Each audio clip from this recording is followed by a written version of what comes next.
नमस्कार, बहुत स्वागत है आप सभी का। मैं हूं आपके साथ नैना यादव, लेकर हाजिर हूं खास शो पूछता है इंडिया। बात कर रहे हैं खंड खंड होते पाकिस्तान की।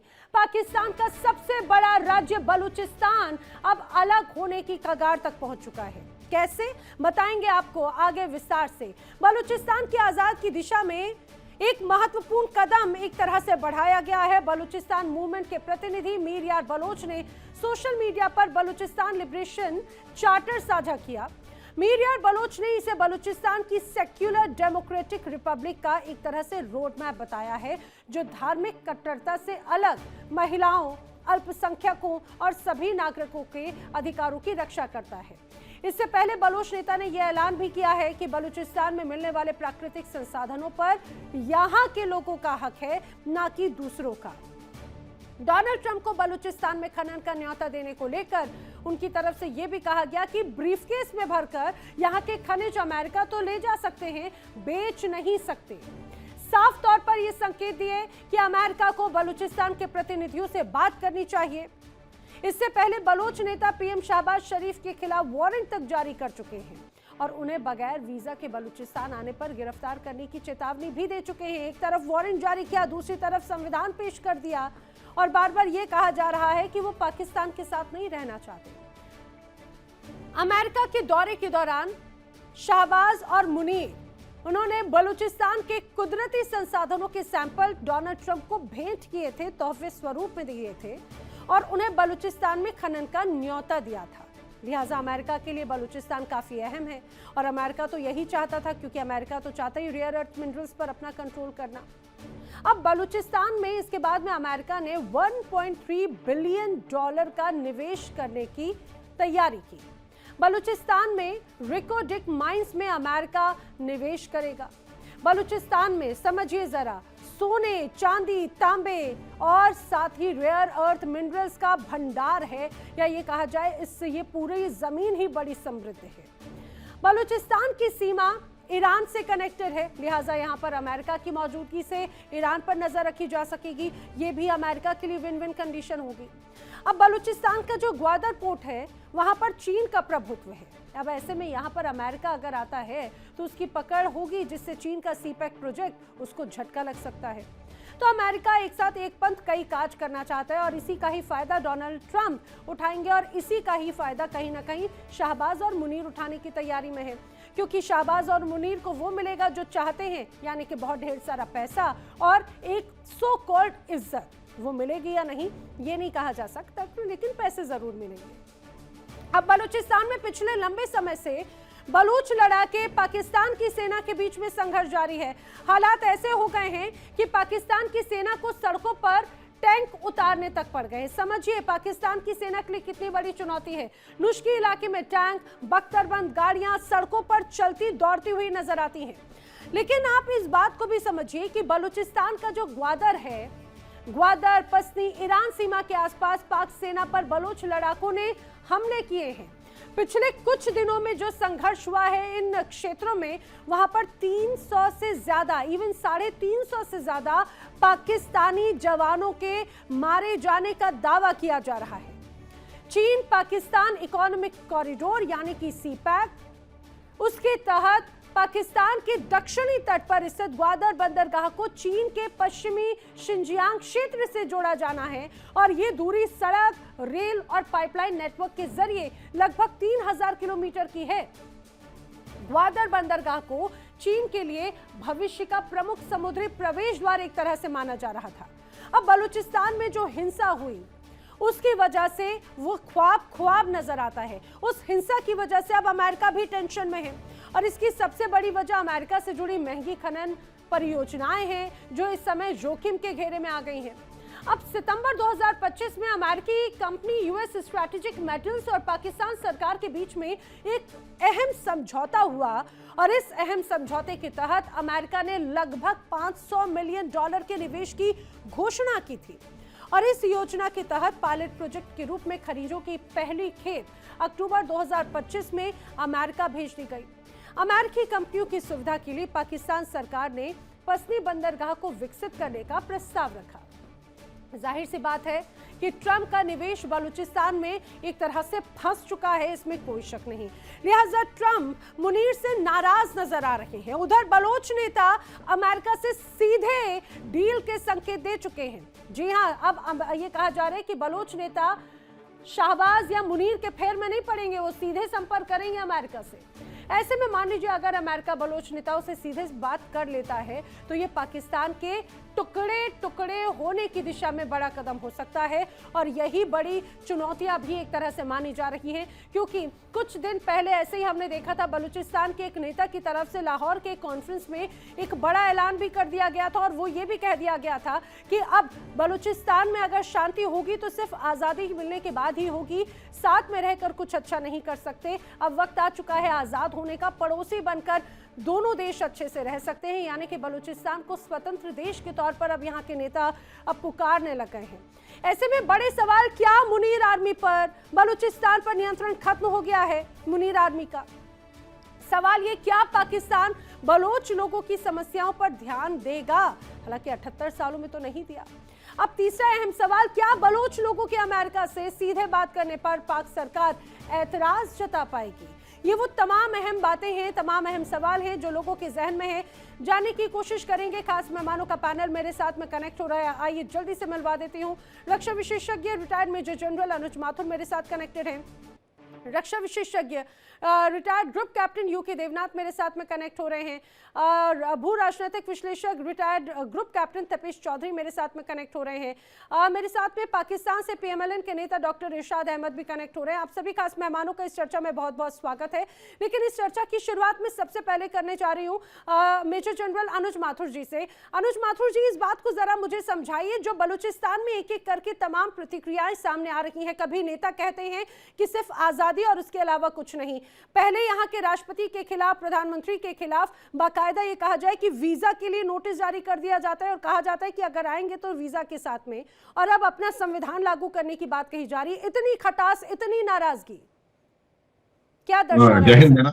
जय हिंद सर। जय हिंद नैना। देखिए, ये बात, इसमें इतिहास हम सब जानते हैं, लेकिन इसको दोबारा समझने की जरूरत है। ये बलोचिस्तान जो था वो कभी भी पाकिस्तान का हिस्सा नहीं था। अगर आप जो 12 अगस्त 1947 को हुआ, 12 अगस्त 1947 को इसको एक अलग देश के रूप में मान्यता मिली, और जब इसके बारे में बातचीत चल रही थी तब इसकी वकालत मोहम्मद अली जिन्ना ने करी थी। और वो जो मीटिंग थी जिसमें मोहम्मद अली जिन्ना और लॉर्ड माउंटबेटन, जवाहरलाल नेहरू, वो सब शामिल थे, उसमें इस बात को क्लियर किया गया था और एक इंडिपेंडेंट राष्ट्र घोषित कर दिया गया था। उसके बाद मार्च 1948 में बल प्रयोग से इसको पाकिस्तान में शामिल किया गया। उसके बाद से नैना 4 बार मेजर वहां पर इंडिपेंडेंस मूवमेंट्स हो चुके हैं। 48 से 50 तक, 58 से 60 तक, 62-63 में, और 73 से 77 तक। उसके बाद पांचवा जो 2005 में शुरू हुआ है ये मूवमेंट, वो आज अभी तक चल रहा है। और उसकी वजह बिल्कुल साफ है कि जिस प्रकार का एक्सप्लॉयटेशन बलूचिस्तान का हुआ है, जिस प्रकार का बलूचिस्तान के लोगों में मानवाधिकार हनन हुआ है, वो बिल्कुल साफ दिखाई दे रहा है। आज बहुत ज्यादा तादाद में वहां पर हर चीज उपलब्ध है, लेकिन जिस तरीके का डेवलपमेंट वहां होना चाहिए था, वो डेवलपमेंट कहीं नदारद है, और किसी भी प्रकार से वहां के लोगों को अपने साथ मिलाने का प्रयास, सेकंड नहीं थर्ड रेट सिटीजन्स उनको बना करके रखा हुआ है पाकिस्तान ने। तो ये मेरे को लगता है एक बहुत बड़ा कारण है जिससे कि वहां पर अब दूसरी बात, जिस तरीके से देखिए वहां पर लोग गायब हो रहे हैं वहां पर, और जिस प्रकार से वहां पर आर्मी का तांडव चल रहा था, ये बात आज हमें कहने की आवश्यकता नहीं है। ये उनके खुद के जो डिफेंस मिनिस्टर हैं वो अपने खुद के पार्लियामेंट में कह रहे हैं कि वहां हालात किस प्रकार के हैं, किस प्रकार के हथियार उनके पास हैं और कितना पैसा। दूसरी चीज, वहां के लोग, चाहे वो मौलाना फजलुर रहमान हो या कोई और, वो सब इस बात को मानते हैं कि जो पाकिस्तान की सेना का जो रिट है, वो जो बड़े शहरों के आसपास 2, 4, 5, 7 किलोमीटर में सिमट करके रह गया है, और बाकी जगह पर बलूचिस्तान में इनको परेशानी हो रही है। उनकी सेना को वहां ऑपरेट करने में परेशानी हो रही है। कितने लोग, ये पाकिस्तान के रक्षा मंत्री का अपनी पार्लियामेंट में एक्सेप्टेंस है कि 3,000 से ज्यादा पाकिस्तान की सेना के लोग पिछले 1 साल में मारे गए हैं। ये बहुत एक शर्मनाक है। बड़ा नंबर होता है। तो ये इन तमाम कारणों से इस बात को देखने की आवश्यकता है कि क्या वजह है, और ये वजह इनको पता है, और यही कारण है कि इन लोगों ने एक इंडिपेंडेंट चार्टर इशू कर दिया है और वो अलग होना चाहते हैं। और देखिए आने वाला समय क्या अपने बीच में आगोश में लेकर के आता है उसको अब नहीं कहा जा सकता, लेकिन हालात हाथ से बाहर बलूचिस्तान में है, इसमें कोई शक नहीं सर। इस तरह की तमाम रिपोर्ट सामने आई हैं। इरशाद अहमद का मैं रुख कर लेती हूं, उनसे रिएक्शन ले लेती हूं। इरशाद अहमद जी, जिस तरह की जो तमाम तस्वीरें हैं उसमें आंकड़े ये बताते हैं कि पिछले कुछ वक्त में सिर्फ अभी ये कहा जाए कि जो अलग अलग ऑपरेशंस को अंजाम दिया गया था, जिस तरह से हेरॉफ 1 और 2 कहा गया, जो हेरॉफ 2.2 एक तरह से देखने को मिला, उसमें 350 से ज्यादा पाकिस्तानी आर्मियों के नुकसान की खबर एक तरह से कही जा रही है। हालांकि पाकिस्तान की जो आर्मी है वो भी ये जरूर कह रही है कि उन्होंने भी बड़े स्तर पर बलोच के इस पूरे ऑपरेशन को नुकसान पहुंचाया है। लेकिन अब तो नया संविधान लागू कर दिया है इरशाद अहमद जी उनकी तरफ से। वो कह रहे हैं कि वो पाकिस्तान के साथ में रहना नहीं चाहते। इतनी नाराजगी आखिर क्यों है? क्या उनकी नाराजगी दूर नहीं कर पाए क्या अभी तक? बहुत शुक्रिया। मैं नैना जी, मुझे उम्मीद है जैसे जनरल साहब को आप लोगों ने तामुल से सुना, मुझे सुनिएगा। मैं ये कहूंगा कि देखिए, मेरी फौज, मेरे इदारे हालत जंग में है और हिंदुस्तान हालत भंग में है, क्योंकि इनको मालूम नहीं कि राहुल गांधी क्या कह रहे हैं। राहुल गांधी अपने अपोजिशन लीडर आपके हिंदुस्तान के हैं, वो ये कह रहे हैं कि मोदी जी ने अमेरिका के आगे हिंदुस्तान माता को बेच दिया। देखें, आप अपने आप को संभालते नहीं है। मेरे बलूचिस्तान की आप बात करते हैं, आपको बलूचिस्तान के बारे में मैं बताता हूँ। बलूचिस्तान में कल बसंत मना रहे हैं मेरे बलूचिस्तान के लोग, खुशियां मना रहे हैं, और वो बता रहे हैं कि हम पाकिस्तान हैं, हम अजीम पाकिस्तान हैं, हम अपनी आर्मी के साथ, अपने इदारों के साथ हैं। और जो आप दिखा रहे हैं वो चंद दहशतगर्द जिनमें से चंद को हमने मार गिराया, मेरे आर्मी के इदारों ने अपनी जानों की कुर्बानियां देके, शहादतें देके, जो बाकी मांदा बचे हुए आपके दहशतगर्द हैं उनको बिलों से निकाल करके मारेंगे। बलूचिस्तान का कोई एक लीडर दिखाइए, जो सियासी लीडर हो, जिसने ये बातें की हो जो आप लोग कर रहे हैं। लेकिन अगर आप लोग देखें कि राहुल गांधी क्या कह रहे हैं, आप अपनी पार्लियामेंट की तरफ देखिए। पता है इरशाद अहमद जी, यही बड़ी दिक्कत है। सुनिए, आपने कहा कि मैं आपको ना टोकूं, लेकिन मैं यहाँ पर बात आपसे जब बलूचिस्तान की करती हूँ, मैं जानती हूँ वो आपकी दुखती रग है। बलूचिस्तान की करती हूँ, आप अपने घर की परेशानियों को नहीं देख रहे। अरे आपके विदेश मंत्री ख्वाजा आसिफ ने भरी असेंबली में बड़ी बातें कही हैं। उन्होंने कहा है पिछले 1 साल में 3,000 से ज्यादा लड़ाके मारे गए हैं पाकिस्तान की सेना के, और उन्होंने तो इस पर भी चिंता जाहिर की कि भाई अमेरिका के लिए वो सिर्फ टॉयलेट पेपर बन के रह गया पाकिस्तान। और उससे भी बड़ी शर्मनाक बात, उन्होंने सीधे ये कहा जाए कि मोहर लगा दी। उन्होंने कहा कि इतने जब हमारे सैनिक मारे जाते हैं, कोई भी एक बड़ा अधिकारी उनकी शहादत में शामिल नहीं होता, जिस तरह से आतंकियों के साथ में उनके जनाजे में शामिल हो जाते हैं। आपको उनकी चिंता नजर नहीं आती, आपको भारत की संविधान की और भारत के नेताओं की बड़ी चिंता नजर आती है। कि मैंने बड़ी आसान उर्दू में कहा, जो आप मुश्किल उर्दू में बात कर रहे हैं। ख्वाजा आसिफ साहब की असेंबली में जो इन्होंने तकरीर की है, वो थोड़ा मुश्किल लफ्ज आप इस्तेमाल करें। मैंने बड़े आसान लफ्ज में समझाया कि मेरे आर्मी के जवान, मेरे तमाम इदारों के जवान शहादतें ले रहे हैं उन दहशतगर्दी को खत्म करने के लिए जो आपने पाले हुए हैं बलूचिस्तान के पहाड़ों में, गारों में, जो छुपे हुए हैं आपसे असला बारूद लेकर के, पैसा लेकर के हिंदुस्तान से। देखिए, मैं तो बड़ी आसान अपना घर संभालता नहीं है। ये बड़ी हैरान कर देने वाली बात हो जाती है इरशाद जी। आपके घर 78 सालों में अच्छा आपने क्या दे दिया ऐसा बलूचिस्तान को कि वो आपकी वाहवाही करें, और क्यों वो आपसे इतना नाराज है, खौफजदा हैं, ये भी बता दीजिए जरा। देखिए, 78 साल में जो कुछ बांग्लादेश को तबाह आपने किया, वही वहां से और अफगानिस्तान से आपने दहशतगर्दी करवाई पाकिस्तान में। देखिए, अगर आप लोग ना चाहें, खुदा की कसम, मुझे अपने रब्बुल इज्जत की कसम है। अच्छा, आपकी सेना या आपकी आईएसआई इतनी पंगु है क्या कि जब अगर इतनी साजिशें विदेशी ताकतों से कर दी जाती है, लेकिन आपके घर में बैठे बैठे इतना कुछ हो जाता, आप उनको हैंडल नहीं कर पाते? आप ये मानते हैं ना कि आपकी सरकार, आपकी सेना सब पंगु है? ये कहा जाए कि वो इस काबिल ही नहीं है कि वो कंट्रोल कर पाए कंडीशंस को, स्थितियों को। लफ्ज तो करने देना। मैं कह रहा हूं कि मुझे अपने खुदावंद करीम की कसम है और आपको आपके भगवान की कसम है, अगर आप झूठ बोले या मैं झूठ बोलूं, अगर आप लोग अपनी दहशतगर्दाना सोचते और दहशतगर्दी से बाज आ जाए, खुदा की अरे कसम, इरशाद अहमद, संसार जानता है, पूरी दुनिया जानती है, तालिबान को किसने सबसे पहले मान्यता दी थी, किसने मान्यता दी थी? आपको मैं बता रहा हूँ ना कि उनके पीछे कौन, देखे काबुल में इन्वेस्टमेंट किसने की थी, आप मुझे ये बताइए। तो इन्वेस्टमेंट, यस, आप अब आ गए हैं इरशाद अहमद। इन्वेस्टमेंट और आतंकियों को पनाह देने में आपको कोई अंतर नजर आता है या नहीं?